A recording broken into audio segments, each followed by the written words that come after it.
زندگی یہ نہیں ہے کسی کے لیے، زندگی ہے نبی کی، نبی کے لیے۔ ورحمۃ اللہ تعالی وبرکاتہ۔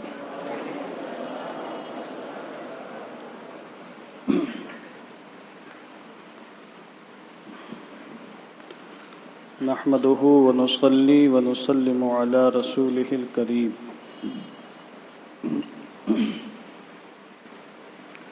أما بعد، فقد قال الله تعالى في القرآن المجيد والفرقان الحميد: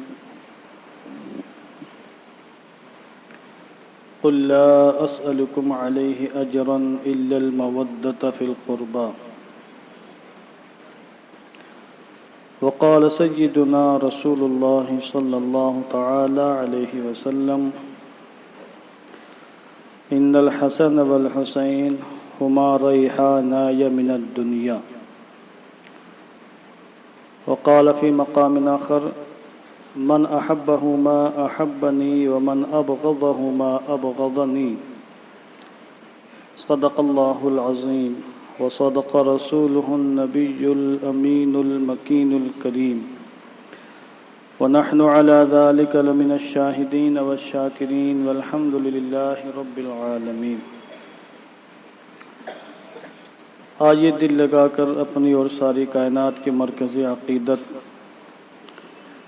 ہم سب کے آقا حضور رحمت عالم جان عالم فخر بنی آدم سید الانبیاء والمرسلین، ارواحنا فداہ جناب محمد الرسول اللہ صلی اللہ تعالی علیہ وسلم کے مقدس بارگاہ میں درود و سلام کا ہدیہ پیش فرما لیں۔ اللہم صلی علی سیدنا مولانا محمد وبارک وسلم،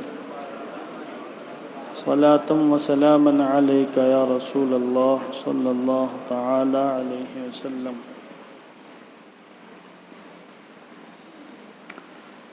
آج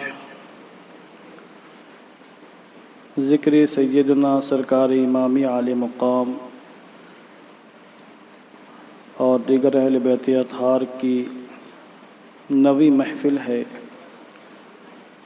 اللہ رب العزت کی توفیق اور اس کے فضل و کرم سے ہم اس کی بارگاہ میں اس کے حبیب حضور رحمت عالم جان عالم صلی اللہ تعالی علیہ وسلم کی اہل بیت کرام کا ذکر جمیل سماعت کرنے کی غرض سے حاضر ہوئے ہیں۔ اللہ رب العزت ہم سب کی حاضری قبول فرمائے۔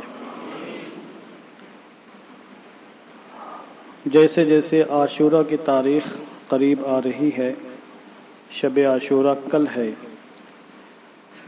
اور ویسے ویسے دل کی دھڑکنیں تیز ہوتی چلی جا رہی ہیں، اور یہ میرے لیے بڑی مشکل گھڑی ہوتی ہے، بلکہ ہر خطیب کے لیے ایک مشکل مرحلہ ہوتا ہے کہ وہ واقعات کربلا کو عوام کے سامنے بیان کرے۔ ہمت جٹا رہا ہوں اور تاکہ کل واقعات کربلا کو آپ کے سامنے بیان کر سکوں۔ سال ہا سال سے واقعات کربلا بیان کیے جا رہے ہیں۔ کسی کو رلانا مقصود نہیں ہوتا ہے، بلکہ رونا منع ہے۔ نوحہ، سینہ کوبی، یہ ساری چیزیں شرعاً ممنوع ہیں، بس فقط واقعات اس لیے بیان کیے جاتے ہیں تاکہ ہمارے دلوں میں جو عشق مصطفیٰ اور عشق اہل بیت کا جو چراغ روشن ہے اس کی لو تیز ہو سکے، اور ہمارا جو ان سے ایمانی اور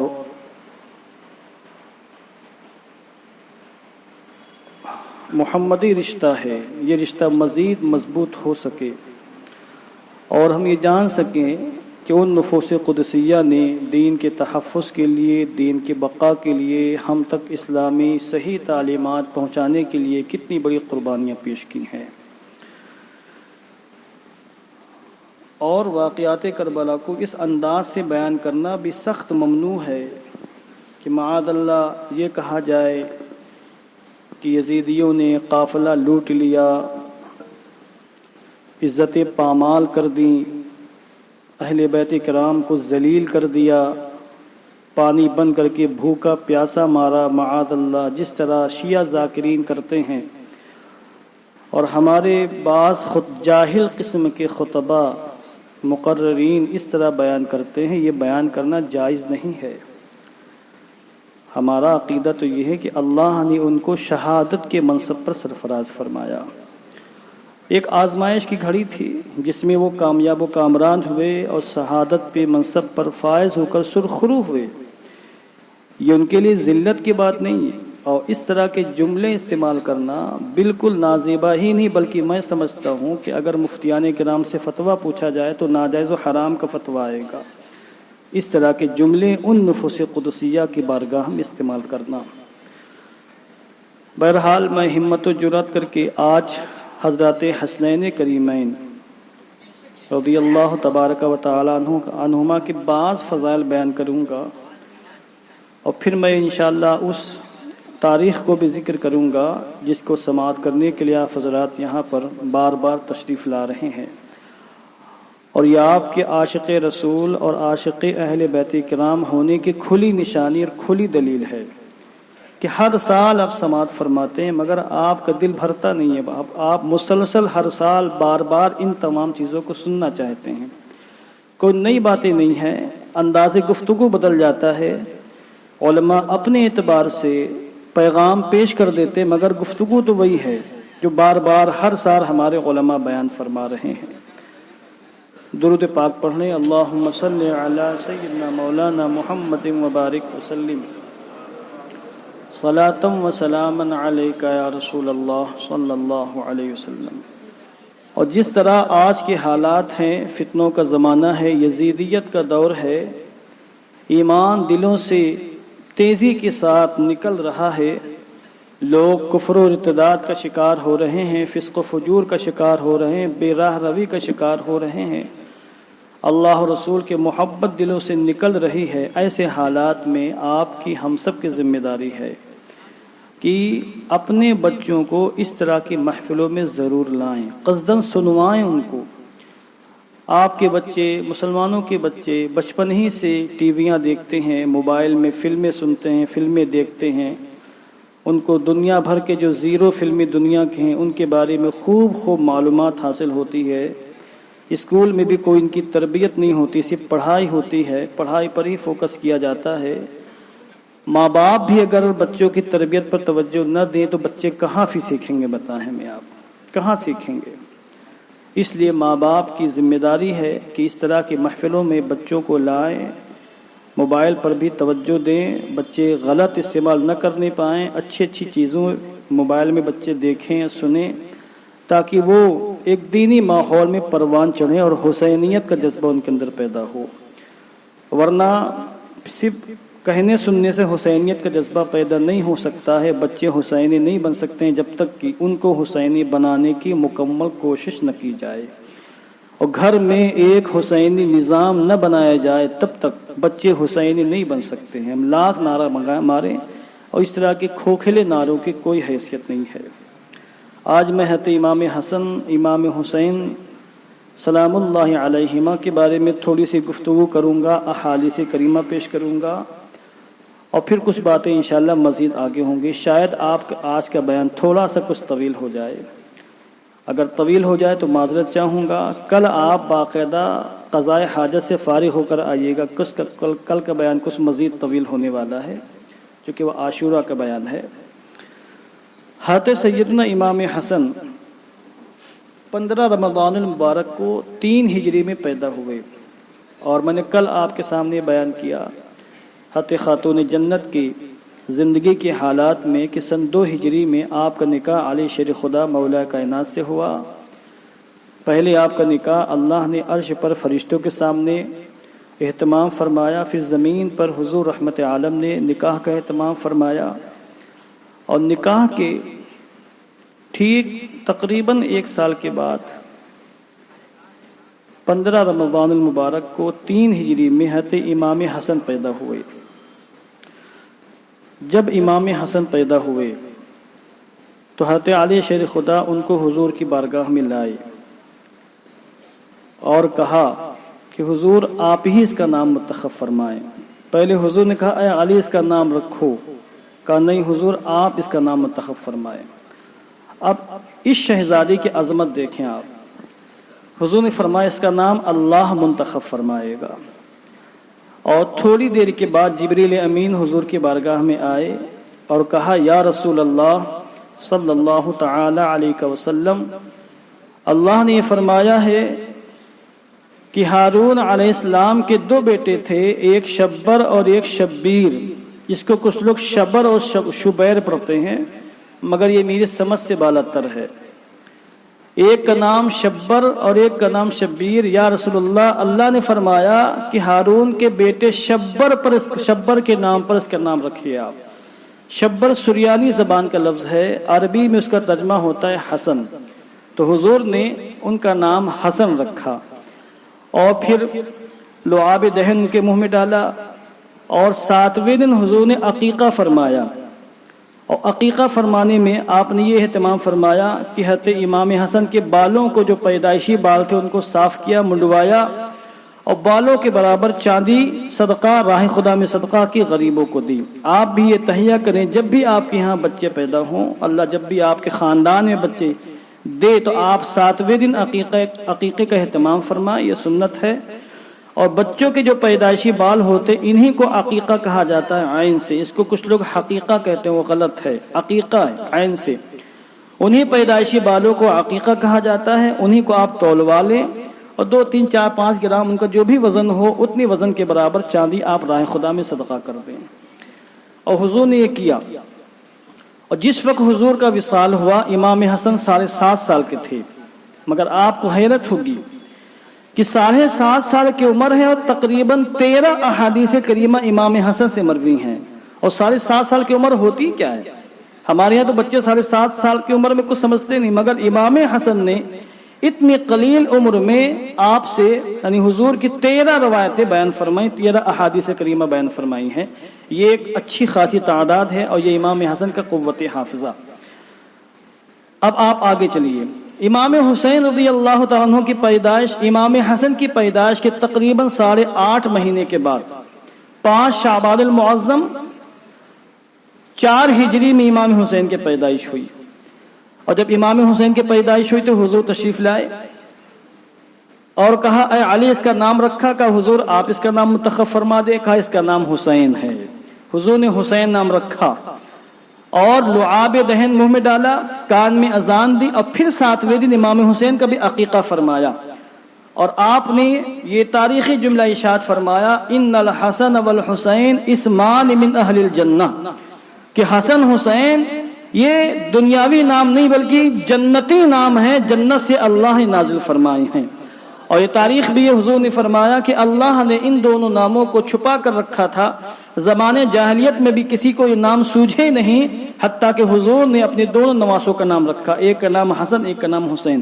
اور علی شیر خدا مولا کائنات فرماتے ہیں کہ میرا بیٹا حسن سینے سے لے کر سر چہرے تک حضور کے مشابہ ہے، مشابہ مصطفیٰ ہے، حضور سے مشابہت رکھتا ہے، اور دوسرا بیٹا حسین سینے سے لے کر پیر تک حضور سے مشابہت رکھتا ہے۔ اس لیے ہمارے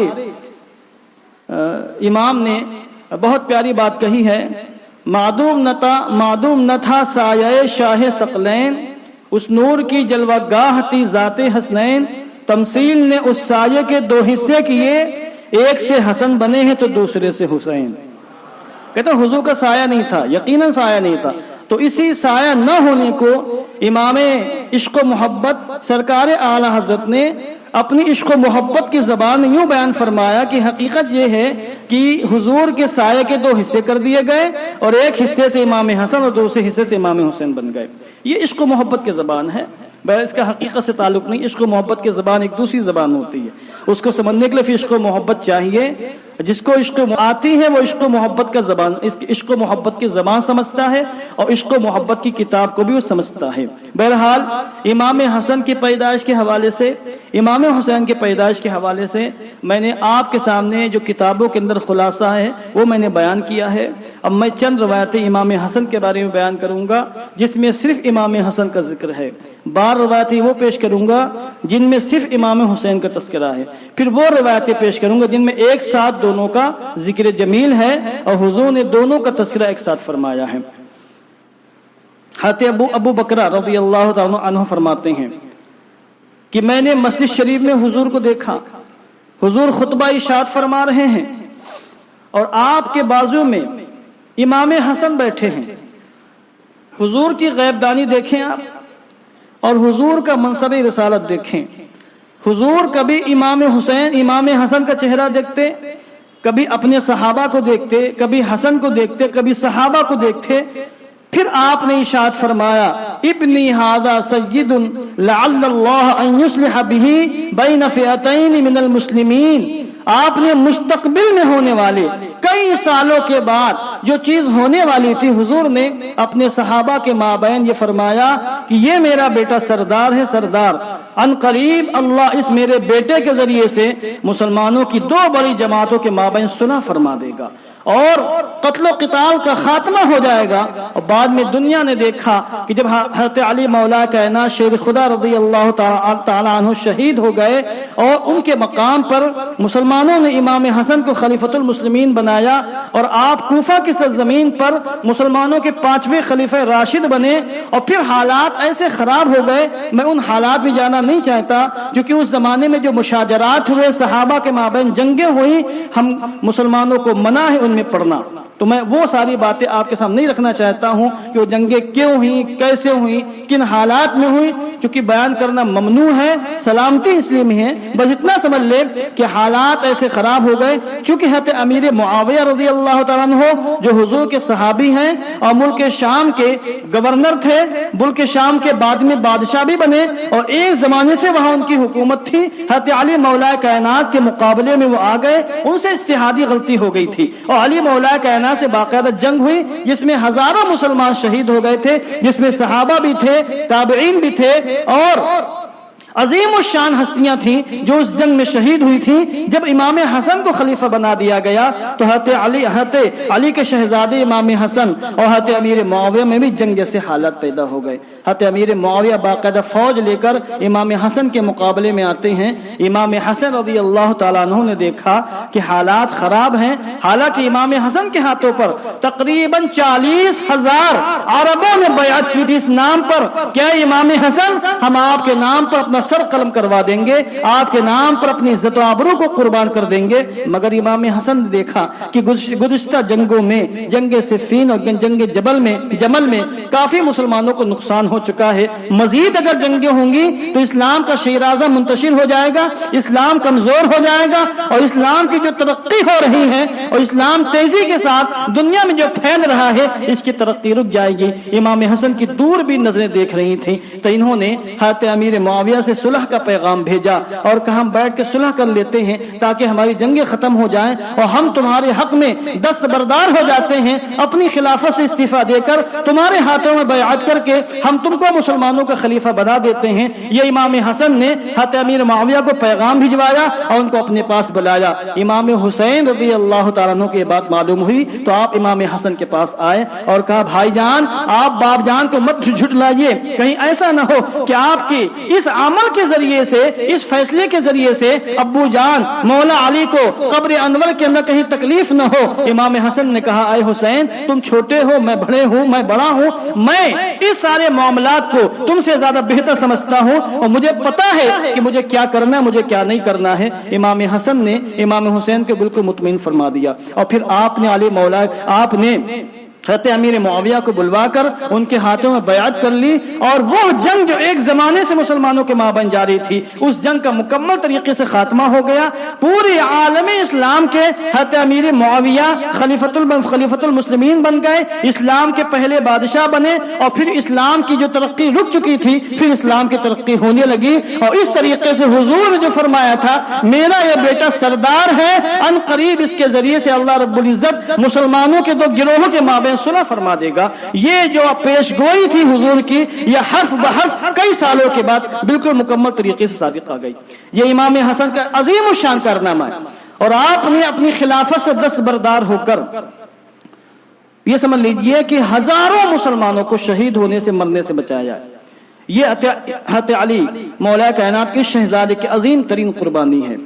اور اس حدیث پاک سے بھی معلوم ہوتا ہے کہ وہ لوگ جو مولا علی کے مقابلے میں آنے کی وجہ سے حضرت امیر معاویہ کو کافر و مرتد کہتے ہیں، ان کا رد بھی ہو گیا، کیونکہ حضور نے فرمایا میرا بیٹا سردار ہے، یہ مسلمانوں کے گروہوں کے مابین جو اختلاف ہے اس اختلاف کو ختم کر دے گا، صلح کر لے گا۔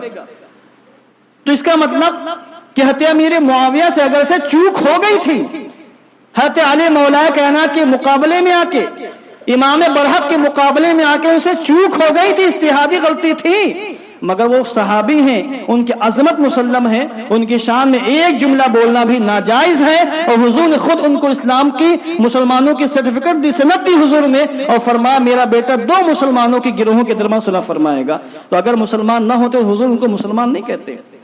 آپ غور فرمائیں، اور آپ ایک بات یہ بھی دیکھیں کہ حضور نے صلح کی بات کی، اور صلح کی بات کرنے سے پہلے اپنے بیٹے کے سردار ہونے کا اعلان فرمایا، میرا بیٹا سردار ہے۔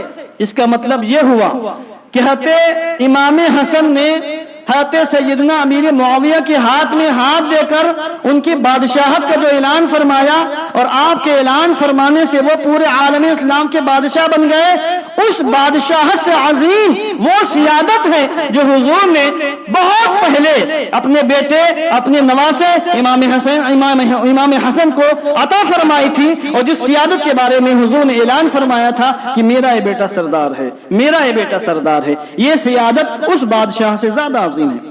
اب آپ اس کے بعد آگے دیکھیں، یہی امام حسن ہے، حضرت عبداللہ بن زبیر فرماتے ہیں میں نے حسن کو دیکھا کہ حضور نماز پڑھ رہے ہیں، یہ آ کر حضور کی پشت انور پر جلوہ بار ہو گئے، چڑھ گئے، اور جب حضور کی پشت پر امام حسن آئے تو حضور نے سجدہ لمبا کر دیا، حضور نے سجدے سے سر نہیں اٹھایا۔ اس کے بعد حضور سجدے سے اٹھتے، جب حسن پشت سے نیچے آتے حضور سجدے سے سر اٹھاتے، اور جب حضور قیام فرماتے، کھڑے ہوتے، تو حسن حضور کے پیروں کے بیچ سے کبھی آتے کبھی جاتے، کبھی آتے کبھی جاتے، اور حسن کے لیے حضور اپنے پیروں کو پھیلا دیا کرتے تھے۔ اس قدر غائب درجے کی محبت حضور نے امام حسن سے فرمائی ہے۔ ایک موقع پر امام حسن کو حضور نے اپنے کندھے پر اٹھایا، اور چند صحابہ نے غور سے دیکھا تو حضور نے فرمایا انی احب اللہم انی احب فاحب، اے اللہ یہ میرا بیٹا ہے، یہ میرا نواسا، میں اس سے محبت کرتا ہوں، اے اللہ تو بھی اس سے محبت فرما۔ حضرت عبداللہ بن عباس فرماتے ہیں کہ میں نے دیکھا حضور کی کندھوں پر امام حسن سوار ہیں، تو کسی کہنے والے نے کہا نعم المرکب رکبت یا غلام، اے شہزادے کتنی اچھی سواری پر تو سوار ہوا ہے۔ حضور کے کندھے پر امام حسن ہے۔ کہنے والے نے کہا کہ اے شہزادے کتنی اچھی کتنی عظیم سواری پر تو سوار ہوا ہے، تو اس میں صرف حضور ہی کی تعریف تھی، حسن کی تعریف نہیں تھی۔ تو حضور نے ٹوکا اور فرمایا نعم الراکب ہوا، یعنی اے کہنے والے تو نے یہ تو دیکھ لیا کہ سواری کتنی اچھی ہے، تو نے یہ نہیں دیکھا کہ سوار کتنا اچھا ہے۔ اگر سواری اچھی ہے تو سوار بھی تو اچھا ہے، اگر سواری بے نظیر ہے تو سوار ہونے والا بھی بے نظیر ہے۔ یہ حضور نے تعریف و توصیف فرمائی۔ لوگ کہتے ہیں کہ امیر معاویہ اور امام حسن میں بغض تھا، معاذ اللہ، امیر معاویہ امام حسن سے جلتے تھے، معاذ اللہ۔ صحابہ کرام کسی سے بغض نہیں رکھتے، صحابہ کرام کے لیے وَكُلًّا وَعَدَ اللَّهُ الْحُسْنَى۔ حضور نے تربیت کی، حضور کی شان یہ تھی کہ وَيُزَكِّيهِمْ، کہ حضور مسلمانوں کا تزکیہ فرمانے کے لیے، مسلمانوں کی دلوں کو پاک و صاف فرمانے کے تشریف لائے تھے۔ تو صحابہ میں بغض و حسد نہیں تھا، یہ بغض و حسد تو ہم جیسے لوگوں کے دلوں میں پیدا ہو جاتا ہے۔ امیر معاویہ کی موجودگی میں محفل سجی ہوئی تھی، امام حسن بیٹھے ہوئے تھے وہاں پر، تو حضرت معاویہ نے کہا کہ بتاؤ آج اس وقت ماں باپ کے لحاظ سے، نانا نانی کے لحاظ سے اور چچا پھوپھی کے لحاظ سے اور ماموں اور خالہ کے لحاظ سے روئے زمین پر سب سے عظیم کون انسان ہے؟ یہ حضرت امیر معاویہ نے کہا بتاؤ. تو ایک صحابی کھڑے ہو گئے، وہاں پر موجود تھے وہ. انہوں نے کہا میں کہتا ہوں کہ یہ حسن سب سے عظیم ہے.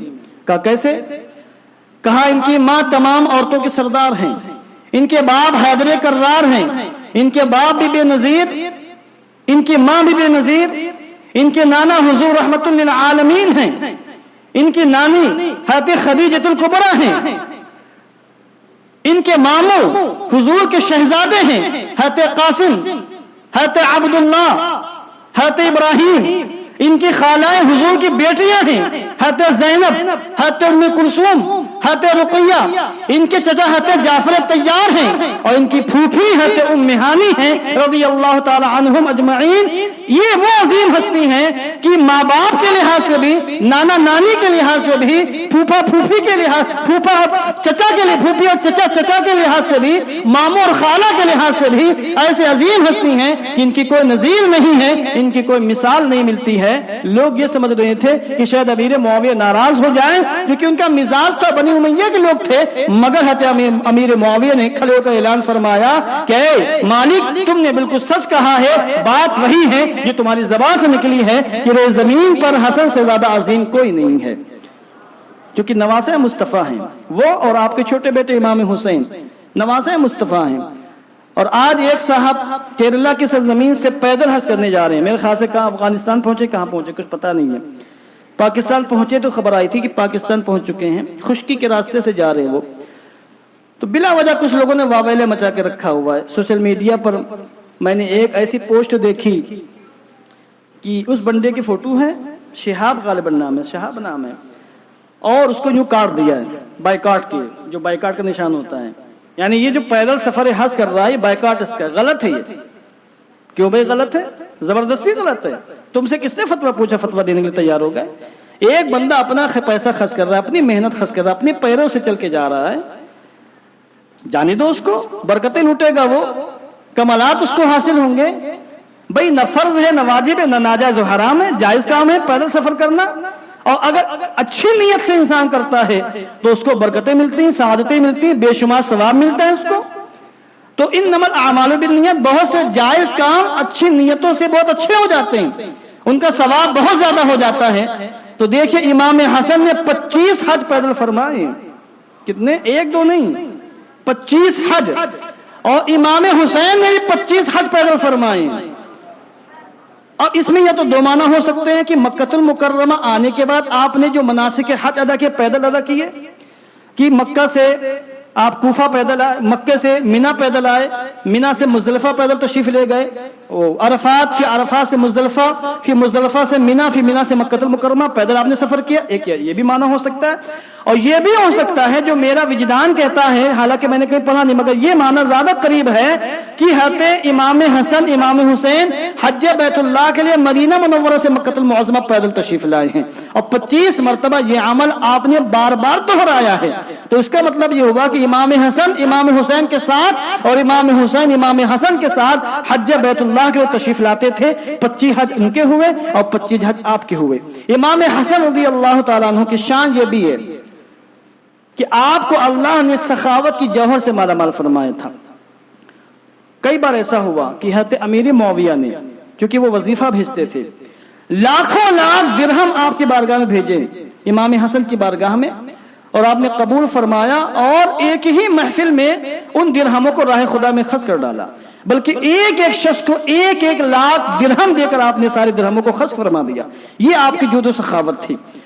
5 بار ایسا ہوا کہ امام حسن نے بہت بڑی سخاوت پیش فرمائی.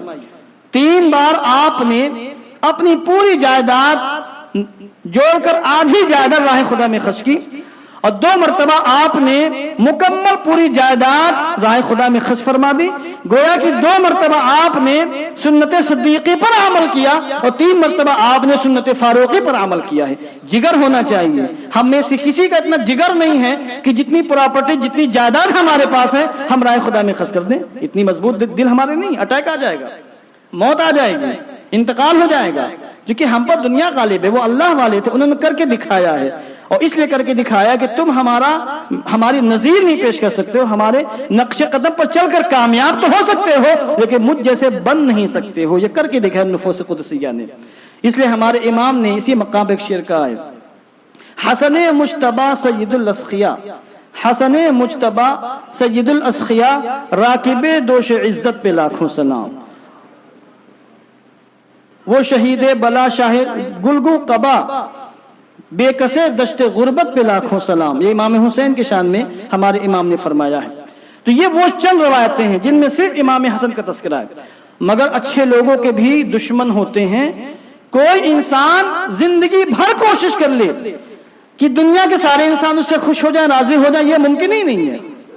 ارضاء جمیع الناس غایت لا تدرک ابدا, عربی محاورہ ہے کہ تمام لوگوں کو خوش کر دینا یہ ایسا مقصد ہے, ایسی منزل ہے کہ جس منزل پر انسان کبھی نہیں پہنچ سکتا ہے. اس کے چاہنے والے بھی ہوں گے, نفرت کرنے والے بھی ہوں گے.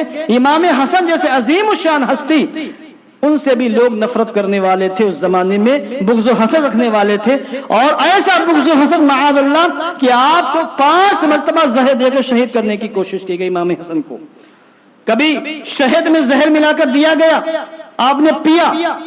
کبھی کھجور میں زہر دے کر آپ کو دیا گیا, کھانے میں زہر ملایا گیا. 5 مرتبہ آپ کو زہر اس طرح دیا گیا کہ آپ مرغ بسمل کی طرح تڑپ رہے تھے, مگر حضور کی بارگاہ میں گئے, دعا مانگی, حضور نے کرم فرمایا اور اللہ نے آپ کو شفا عطا فرما دی. زہر آپ کا کچھ بگاڑ نہیں پایا.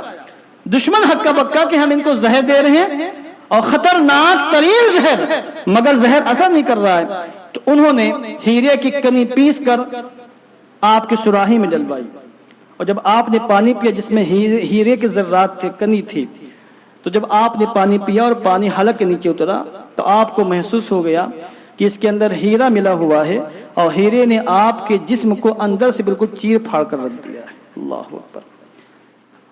اسی وقت الٹیاں شروع ہوئیں, دست بھی آنے لگے, اور آپ کے جگر کے چھوٹے چھوٹے ٹکڑے, کلیجیوں کے چھوٹے چھوٹے ٹکڑے الٹیوں میں باہر آنے لگے, اور آپ کی آتڑیاں کٹ کٹ کر دست میں باہر آنے لگیں. آپ